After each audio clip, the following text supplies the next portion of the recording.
শীতকাল মানেই দেদার ঘুরে বেড়ানো, পিকনিক করা।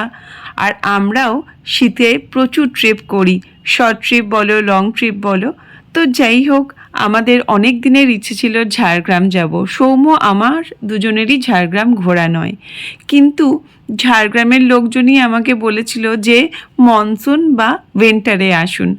তো এই বছর উইন্টারে অবশেষে টাইম পেলাম এবং বুকিংও পেয়ে গেলাম ঝাড়গ্রামে। 13 ডিসেম্বর 2025 আমরা গিয়েছিলাম ঝাড়গ্রাম ঝিলিমিলি ট্রিপে। তো আমাদের ট্রিপটা ছিল 2 days 1 night-এর। আরেকটু টাইম হলে আরেকটু বেশি ঘোরা যেত। ঝাড়গ্রামের সাইট সিনগুলো সবই করতে পেরেছি। এই ব্লগে তোমাদের সাথে সেই সব কিছুই শেয়ার করব। সাথে থাকো আর পুরো ব্লগটা দেখতে থাকো।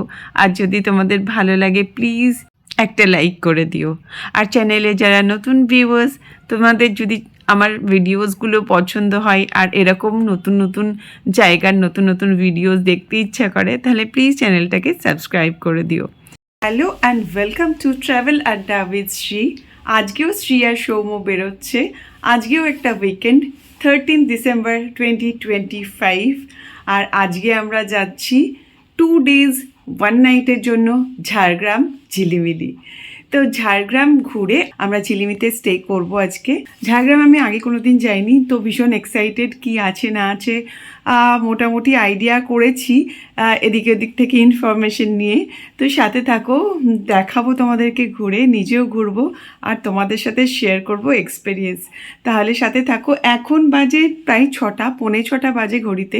এখন আমরা বেরোচ্ছি। আজকে ফার্স্ট স্টপ কোলাঘাট। চা খেতে দাঁড়ানো হলো। চা শুধু না, সৌম্য ব্রেকফাস্টও করবে। আমরা ওই দিকে না দাঁড়িয়ে আজকে ব্রিজের এই দিকে দাঁড়ালাম, তো ছোট্ট একটা রেস্টুরেন্টে। আর ঠান্ডাটা সেরকম নেই, গাড়ির মধ্যেই বেশি ঠান্ডা লাগছে কারণ এসিটা খুব স্ট্রং করে রেখেছে সৌম্য। আর দুটো টোল পড়লো, একটা নিবেদিতা সেতু 65 আর ধুলাগড়ে 135। এই দুটো টলি আপাতত পড়েছে। এই রাস্তা তো তোমাদের সবারই চেনা না? এই রাস্তা তো দীঘা যাওয়ার সময়, মন্দারমণি যাওয়ার সময়, পুরী যাওয়ার সময় 100 বার করে যাই, সবার চেনা। তো আবার এখান থেকে 5-10 মিনিট, হয়তো 15 মিনিট মতো থাকবো, থেকে বেরিয়ে যাবো। 8:15 আমরা কোলাঘাট পৌঁছালাম, মানে ব্রিজ ক্রস করলাম। ব্রিজের ওপারে আজকে আমরা খেয়ে নিয়েছি, ব্রেকফাস্ট করে নিয়েছি, চা খেয়ে নিয়েছি। 8:15-তে আমরা ব্রিজের এপারে এলাম। তো এখনও অনেকটাই সময় লাগবে। হোটেলে একবার কথা বলে নিলাম, কনফার্ম করে দিলাম যে আসছি। তো কিচেন থেকে বললো 11টা সাড়ে 11টা নাগাদ ফোন করে জেনে নেবে লাঞ্চ করবো কি করবো না। সেগুলো সব কথাবার্তা হয়ে গেল। তো আবার যাচ্ছি, আগে গিয়ে তোমাদেরকে দেখাচ্ছি। এগুলো তো দেখানোর কিছু নেই, এগুলো সবার চেনা রাস্তা। তো এখন আমরা নেব যেটা, সেটা হচ্ছে দীঘার দিকের রাস্তা না নিয়ে আমরা খড়গপুরের দিকের রাস্তাটা নেব ঝাড়গ্রাম যাওয়ার জন্য। দেখো, বাঁ দিকে চলে গেল দীঘার রাস্তা আর ডান দিকে এই ফ্লাইওভারের নিচ দিয়ে আমরা খড়গপুরের রাস্তাটা নিয়ে নিলাম। দেখো সামনে আসছে খড়গপুর, বাঁ দিকে চলে যাবে খড়গপুর সিটি।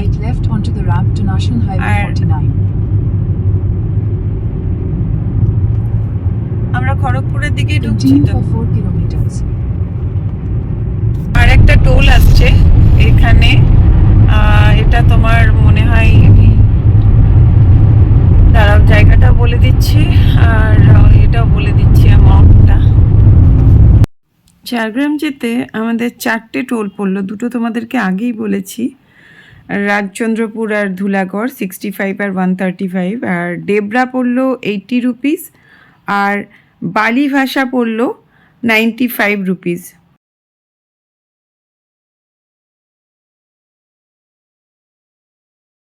আমরা এবার স্টেট হাইওয়ে 5-এ উঠলাম ঝাড়গ্রাম যাওয়ার জন্য।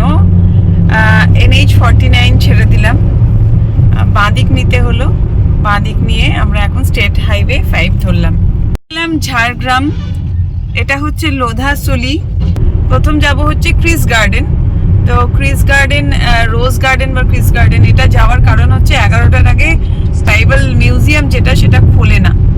তো এখানে একটু টাইম পাস করে দেন ট্রাইবাল মিউজিয়ামে যাব। দেখো চারিদিকে জঙ্গল, তার মধ্যে মধ্যে রিসর্ট। আমাদের কিন্তু বাঁ দিকে যেতে হবে। আমরা যাচ্ছি ক্রিস গার্ডেন, অ্যারো দেওয়া ছিল সবই এই জঙ্গলের মধ্যে দিয়ে যেতে হবে। এখনো 10টাও বাজেনি, আমরা পৌঁছে গেছি ঝাড়গ্রাম। আর আমাদের ফার্স্ট পয়েন্ট হচ্ছে ক্রিস গার্ডেন। এই গার্ডেনের বাইরে বড়সড় একটা পার্কিং রয়েছে, যেখানে তোমরা বাস বা যদি ট্রাভেলার নিজেদের গাড়ি যাতেই আসো কোনো অসুবিধে নেই রাখতে। আর পার্কিং ফিও নেই কিছু, কিন্তু পার্কের টিকিট রয়েছে। পার্কের টিকিট পার হেড হচ্ছে 50 রুপিস করে। ট্রাইবাল মিউজিয়াম ওপেনিং টাইম 11টার সময় দেওয়া আছে। গুগলে আমি সার্চ করে দেখলাম, তার জন্য টাইম পাসের জন্য আমি এখানে চলে এলাম। এখানে ক্রিস গার্ডেনের ওপেনিং টাইমিং হচ্ছে 9টা, আর বিকেল 5টা অবধি খোলা থাকে। আজকে এখানে প্রচুর স্কুলের বাচ্চারা এসছে পিকনিকের জন্য, তো বাইরে একটা বড় বাসও রাখা ছিল দেখলাম। আর এখানে প্রচুর দেখো ডেকোরেশন করা আছে, গাছ রয়েছে, এখানে অ্যাকোয়ারিয়াম রয়েছে, পাখিরালয় রয়েছে।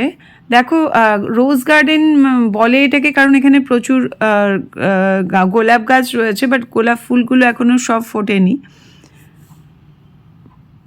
এখানে তোমরা ওয়াশরুম পেয়ে যাবে, পরিষ্কার পরিচ্ছন্ন ওয়াশরুম দেখলাম।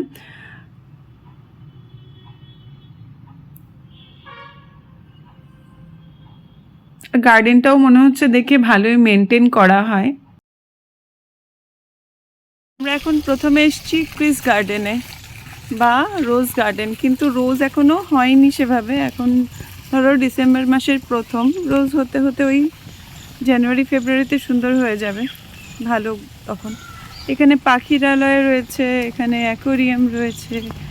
আর আমরা যেহেতু সকালবেলা এসেছি এখন ফাঁকা। 50 রুপিস হচ্ছে পার হেড টিকিট বড়দের, আর বাচ্চাদের 20 টাকা করে টিকিট, 20 রুপিস। পাখিরালয়, এই যে এখানে অনেক পাখি আছে, দেখি কী পাখি আছে। ব্লু প্যারেট, দেখো এটা ব্লু প্যারেট। পাখি খাঁচাই দেখতে একদম ভাল লাগে না, সত্যি বলছি। দেখেছো, এটা খুব সুন্দর। এই পাখিটা আমি আগে দেখিনি কোনোদিন। এই দেখো কি সুন্দর।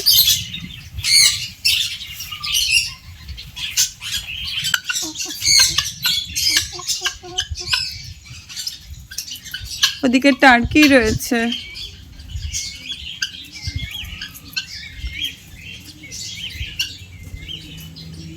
এই যে টার্কি। অ্যাকোয়ারিয়ামের এন্ট্রি, চলো যাই দেখাই। মাছ দেখতে ভালো লাগে, ক্রোকোডাইল ফিশ, এটা গোল্ডেন ফিশ আমার ছিল। এ সব মাছের আমি নাম জানি না, সরি।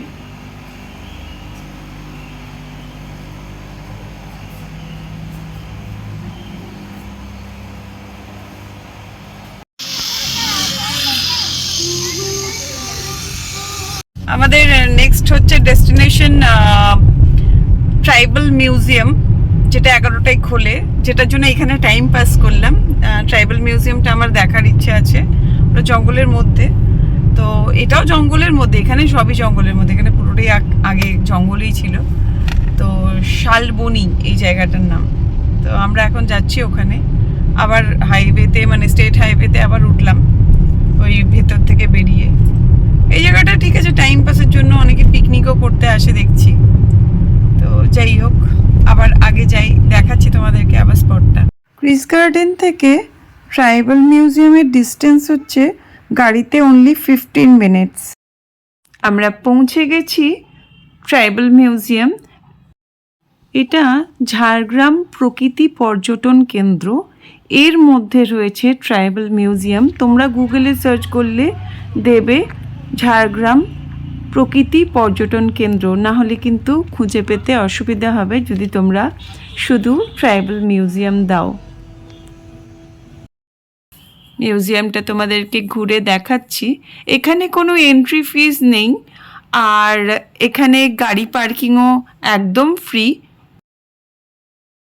এখানে জঙ্গলমহলের মূলবাসী আদিবাসী সম্প্রদায়ের মানুষজনের জীবন জীবিকা ও তাদের ব্যবহৃত বাদ্যযন্ত্র তুলে ধরা হয়েছে।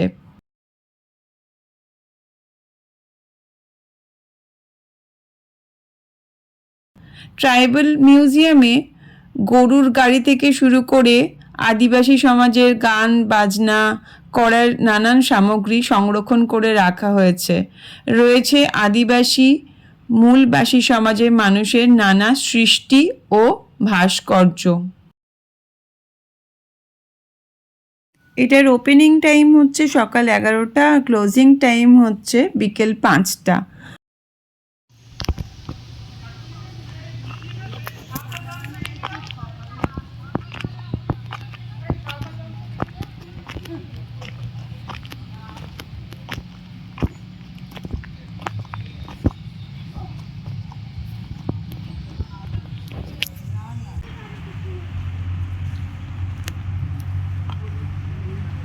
এখন আমরা যাচ্ছি সাবিত্রী মায়ের মন্দির। যাওয়ার সময় ভাবলাম ঝাড়গ্রাম রাজবাড়িটা বাইরে থেকে একটু দেখে যাই, কারণ এখানে বুকিং না থাকলে এরা ঢুকতে দেয় না ভেতরে। আর এবার আমরা বুকিংও পাইনি, না ওয়েস্ট বেঙ্গল ট্যুরিজমের কোনো প্রপার্টির বুকিং পেয়েছি, না রাজবাড়ির বুকিং পেয়েছি। অ্যাডহক প্ল্যান হলে বুকিং পাওয়াটা খুব চাপ এই উইন্টারে। এসে গিয়েছি ঝাড়গ্রামের সাবিত্রী মায়ের মন্দিরে। এখানে সামনে একটা ছোট জায়গা আছে যেখানে আমরা আমাদের গাড়িটা পার্ক করে দিয়ে মন্দিরে ঢুকব। এই মন্দিরের ইতিহাস সম্পর্কে কয়েকটা কথা তোমাদেরকে বলি, আর তোমাদেরকে স্ক্রিনে আমি দেখিয়েও দিচ্ছি, তোমরা পজ করে পড়ে নিতে পারো। মন্দিরটি প্রায় 350 থেকে 400 বছরের পুরনো, যেখানে মল্লদেব রাজাদের কুলদেবী সাবিত্রী মা পূজিত হন। সাবিত্রী মা দুর্গা মায়েরই অন্য এক রূপ। রাজপুত যোদ্ধা সর্বেশ্বর সিং স্বপ্নাদেশ পেয়ে এই মন্দিরটি নির্মাণ করেন এবং এখানে দেবী দুর্গার পটের পুজো হয়, যা মহালয়া থেকে শুরু হয়ে দুর্গাপুজো পর্যন্ত চলে। এই প্রাচীন মন্দিরের সাথে ঝাড়গ্রামের ইতিহাস ও ঐতিহ্য জড়িয়ে আছে। তাহলে তোমাদেরকে দেখালাম এখন, সেটা হচ্ছে ঝাড়গ্রাম ইকো ট্যুরিজম সেন্টার, মানে হচ্ছে ওটাকে ইকো ট্যুরিজম সেন্টারই বলো। এখানে যদি কেউ মিউজিয়াম বলো কেউ বুঝতে পারবে না, মিউজিয়াম এখানে বুঝতে পারছে না। ওখানে ওটা ঝাড়গ্রাম ইকো ট্যুরিজম সেন্টার। তো ওখানে কোনো এন্ট্রি ফি নেই, তোমরা যদি শুধু এটা মিউজিয়ামটা ঘোরো। তো সেটা আমরা ঘুরলাম। এবার আমরা যাচ্ছি কনক দুর্গা টেম্পল। মাঝখানে আমরা সাবিত্রী টেম্পল তোমাদেরকে দেখালাম, ওটা 350 বছরের পুরনো। আর কনক দুর্গা টেম্পলের পরে আমরা যাব চিল্কিগড় রাজবাড়ি। ঝাড়গ্রাম রাজবাড়ি, চিল্কিগড় রাজবাড়ি কোনোটারই ভেতরে ঢুকতে দেয় না। চিল্কিগড় রাজবাড়ি তো অনেক পুরনো, যদি থাকো ঝাড়গ্রাম রাজবাড়িতে তাহলে ঢুকতে দেবে। সৌম্য অনেকবার প্ল্যান করেছে, এখন আমরা বুকিং পাইনি। উইন্টারে বুকিং পাওয়াটা খুব টাফ, কোথাওই বুকিং পাচ্ছিলাম না। আর ঝিলিমিলিটাও আমার ঘোরা হয়ে যাবে বলে আমি ঝিলিমিলির জন্যই বুকিংটা করলাম ইচ্ছে করে। ঝাড়গ্রাম মোটামুটি দেখো সাইট সিন কিন্তু কমপ্লিটই হয়ে যাবে। আর ওইদিকে বেলপাহাড়ি, কাঁকড়াঝোড়, ওই দিকটা কি কি বাকি থাকছে দেখছি। আর হুদহুদি ফলস আছে, ঘাগড়া ফলস আছে। অতটা ট্রেক করতে পারবো কিনা জানি না, টাইমটা কম। যদি ম্যানেজ হয়ে যায় তাহলে নিশ্চয়ই যাব। ওই দিকটা দেখালাম তোমাদেরকে শালবনি, লোধাসুলি জঙ্গল, শালবনি।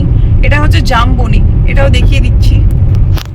এটা হচ্ছে জামবনি দিয়ে আমরা যাচ্ছি কনক দুর্গা টেম্পল। কনক দুর্গা টেম্পল দেখো, কনক অরণ্য জায়গাটার নাম।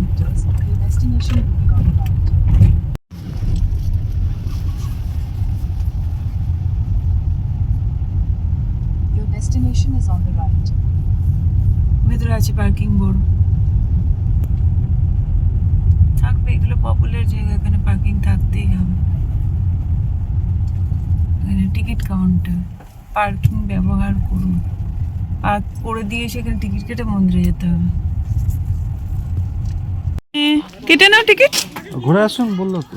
ও আচ্ছা, আপনাকে বলবো না, তাহলে আমরা কাকে বলবো? মন্দিরে চললাম আমরা। পার্কিংটা অনেক বড়। বাচ্চাদের পার্ক। হনুমান আছে এখানে কত। এখানে পার্কিং টিকিট কাটতে হয়, আর কারের জন্য হচ্ছে 50 rupees ticket.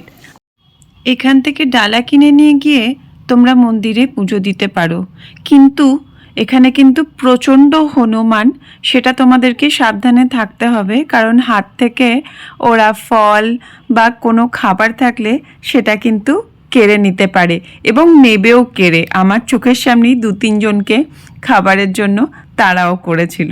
So be careful, ওটা একটু সাবধানে রেখো, আঁচল দিয়ে বা ওড়না দিয়ে ঢেকে নিয়ে যেও বা রুমাল দিয়ে, তাহলে কোনো অসুবিধে নেই। ওদের চোখের সামনে দিয়ে খাবার নিয়ে গেলে কিন্তু ওরা হাত থেকে কেড়ে নেবে।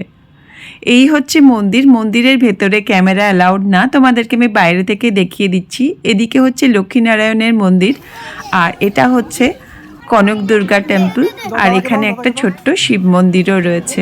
কনক দুর্গা টেম্পলে মায়ের ছোট্ট একটা সুন্দর মূর্তি রয়েছে মা দুর্গার, ভীষণ সুন্দর লাগলো দেখতে।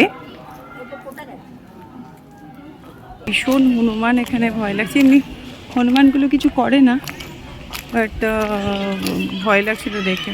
প্রচুর হনুমান এখানে, দেখো মন্দির চত্বরে। আমরা এখন দুলুং নদীর সন্ধানে যাচ্ছি। এখান থেকে দুলুং নদী নিচে রয়েছে, মনে হয় পৌঁছে যেতে পারবো। এই যে দুলুং নদী যাচ্ছি এখন, দুলে দুলে দুলে দুলে দুলুং নদী যাচ্ছি। কোথায় যাচ্ছ? ফুলুং নদী। ওখানে কত হনুমান, ভয় লাগছিল। এই যে দুলুং নদী, ওইখানেও হনুমান। দুলুং নদী, এই দেখো দুলুং নদী। ওমা কি সুন্দর, আমি ভাবছিলাম ছোট্ট হয়তো দেখা যাবে, কতটা। এই দেখো ওখানে সবাই ফটোগ্রাফি করছে, প্রচুর ভিড়। এখানে দোকান।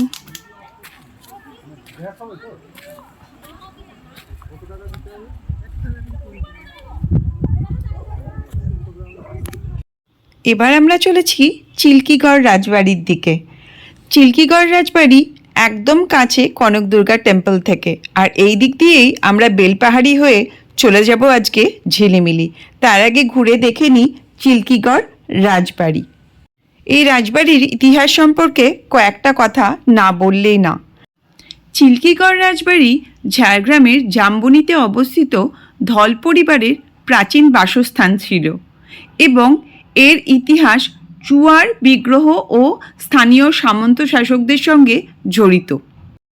এটি মূলত অষ্টাদশ শতাব্দীতে নির্মিত, যেখানে রাজা গোপীনাথ সিংহ এবং পরে ধলধুমগড়ের রাজা জগন্নাথ সিংহ ধল এখানে রাজত্ব করেন এবং 1769-এ এখান থেকেই চুয়ার বিদ্রোহের সূচনা হয়েছিল, যা বাংলার ইতিহাসে এক গুরুত্বপূর্ণ অধ্যায়। বর্তমানে রাজবাড়িটির কিছু অংশ এখন ঐতিহ্যবাহী গেস্ট হাউস হিসেবে পর্যটকদের জন্য খোলা হয়েছে, যেখানে প্রাচীন স্থাপত্য ও ভাস্কর্য সংরক্ষণ করা হয়েছে। এখন আছি চিল্কিগড় রাজবাড়ির সামনে। রাজবাড়ির ভেতরে ঢোকা যায় না, বাট এইখানে তোমরা ঢুকতে পারবে। এখানে এসে সুন্দর করে দেখে ফটোগ্রাফি করে যেতে পারো, ভালো লাগবে জায়গাটা। আর কনক দুর্গা টেম্পল থেকে জাস্ট 5 মিনিটও লাগলো না, একদমই কাছে। আর এই গাড়িও দেখো ভেতরে রাখা যাচ্ছে, আমরাও ভেতরে গাড়ি নিয়ে চলে এলাম, এখানেই রাখলাম। এখানে অনেকে রোদে বসে আড্ডা দিচ্ছে, বেশ ভালো জায়গাটা, সুন্দর, তবে গরম লাগছে আমাদের। এই হলো চিল্কিগড় রাজবাড়ি। আজকে এখানে কমপ্লিট। এবার আমরা বেলপাহাড়ি দিয়ে চলে যাব ঝিলিমিলিতে। তো ঝিলিমিলি গিয়ে তারপরে দেখাচ্ছি আমাদের রিসর্টটা। আর